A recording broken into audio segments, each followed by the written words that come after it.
Ciao ragazzi!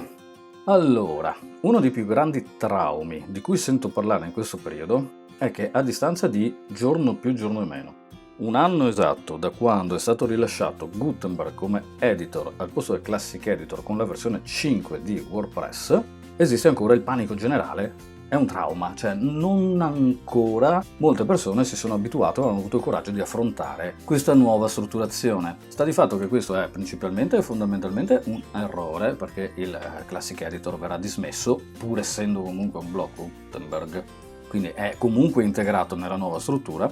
Da un altro punto di vista ovviamente lo ritengo un errore perché sicuramente, e non credo di sbagliare tanto, nell'arco di un paio d'anni Gutenberg sarà cresciuto talmente tanto che potrà serenamente andare a sostituire tutti gli editor che io non amo, come ben sapete, i vari WP, Bakery, Elementor e compagnia bella attualmente sul mercato, andando a presentare qualcosa che è integrato perfettamente nel core.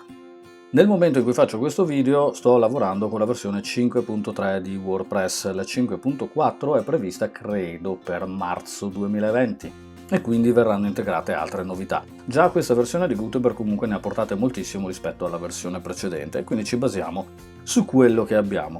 Per comodità, perché comunque il 2020, diciamo che non rientra propriamente nei miei gusti personali, fermiamoci qua, utilizzo il mio tema, il Sensei S2, che potete installare anche voi semplicemente cercandolo nella repo ufficiale di WordPress. Andiamo per ordine, mi sono già creato una paginetta o menu qua su, che si chiama Gutenberg.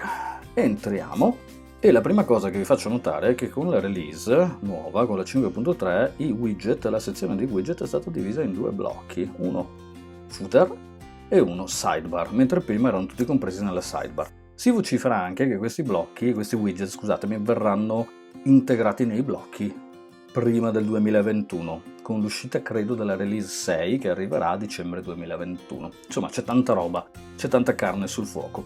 Allora, andiamo in modifica pagina e eccoci qua al nostro buon Gutenberg. Allora, tra le varie ed eventuali del caso, per aggiungere una pagina basta cliccare aggiungi pagina, come sempre fatto. Vediamo qui la struttura, come è fatta. Allora, innanzitutto, qui abbiamo una sezione che si chiama documento, che vediamo dopo, e una sezione blocco che al momento è ferma. Qui sopra abbiamo questo menu con degli strumenti e delle opzioni che ci permette di andare a visualizzare varie ed eventuali e anche varie opzioni in maniera velocissima, cioè tutto ciò che prima si trovava cliccando sopra, vi ricordate dove c'era quel menu lì in alto. La sezione opzioni qui ci permette di avere una visualizzazione che va a eliminare questa colonna, questa sidebar, così da andare a togliere e dare più spazio ai contenuti. Vediamo un attimino. Allora, documento, qui abbiamo le solite impostazioni che avevamo prima solo con una grafica diversa. Se clicco pubblico posso andare a gestire privato e protetto da password. Se vado qui sulla data posso andare a gestire le date, andando quindi anche a programmare i post come ho sempre fatto. Qui abbiamo le revisioni, come vedete. Qui c'è la gestione del permalink, qui possiamo andare a visualizzare la pagina, se ci clicco mi si apre la scheda della pagina, l'immagine in evidenza è qui, sezione di discussione e qui abbiamo i template pagina che nel mio caso ovviamente sono 3 perché sto usando il mio tema, template con sidebar, template senza sidebar e template full size, questi li vedremo nel prossimo video perché ci torneranno utili per capire. Qui in alto abbiamo questa sezione che ci permette di vedere, questa è stata implementata con la versione 5.3 di WordPress, ci permette di vedere delle anteprima dei vari blocchi. Non di tutti ovviamente, ma di alcuni sì. I blocchi sono suddivisi, come potete vedere, in sezioni comuni, formattazioni, elementi del layout, widget, incorporamenti e poi ci sono i riutilizzabili che al momento non sono presenti perché non ne ho creato ancora, ma li vedremo perché sono veramente molto utili. Per ognuna di queste sezioni possiamo andare a cercare il blocco che ci serve. Chiudiamo.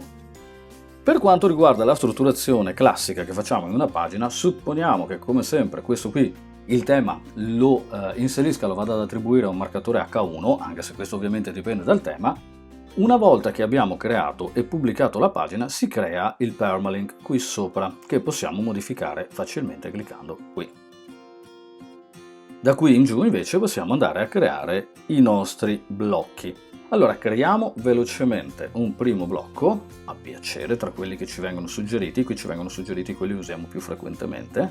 Andiamo a prendere, che ne so, un blocco titolo, per esempio, e possiamo vedere che la sezione dei blocchi si è riempita con le impostazioni di questo blocco, ma li vedremo nel prossimo video, queste dinamiche.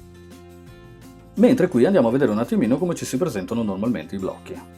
Quindi i blocchi hanno la possibilità di essere modificati verso un blocco che Gutenberg ritiene pertinente come modifica con quello che stiamo usando. Qui possiamo andare a selezionare eventualmente delle impostazioni, come possiamo fare qui. Qui possiamo andare a vedere l'allineamento del testo. Qui abbiamo il solito bold, l'italic, i link. Creare un link è facilissimo, mi basta andare a scrivere del testo, evidenziarlo, aprire questo, andare a digitare o incollare un URL e poi da qui posso decidere se fare il target blank, quindi aprire una nuova scheda o mantenere il target self. Ricordatevi di cliccare qui per applicare, altrimenti non viene compilato il campo. In questo caso mi dice anche che non posso salvarlo da vuoto. Ok, qui ci sono delle altre opzioni. Il barrato, il codice inline e l'immagine in linea. Molto utile è questa barra di impostazione che ci permette di vedere, nascondere le impostazioni del blocco, quindi una visualizzazione senza distrazioni, duplicare il blocco se vogliamo fare un altro uguale, andare su e giù col blocco, questa cosa vedremo che si può fare anche trascinando gli elementi, andare a modificare l'HTML del blocco, aggiungerlo ai blocchi riutilizzabili, e questi vi garantisco sono veramente fichi, e raggruppare in un contenitore nel nuovo blocco group che vedremo con calma. Se poi il blocco non mi interessa più, mi basta fare rimuovi blocco e il blocco scompare.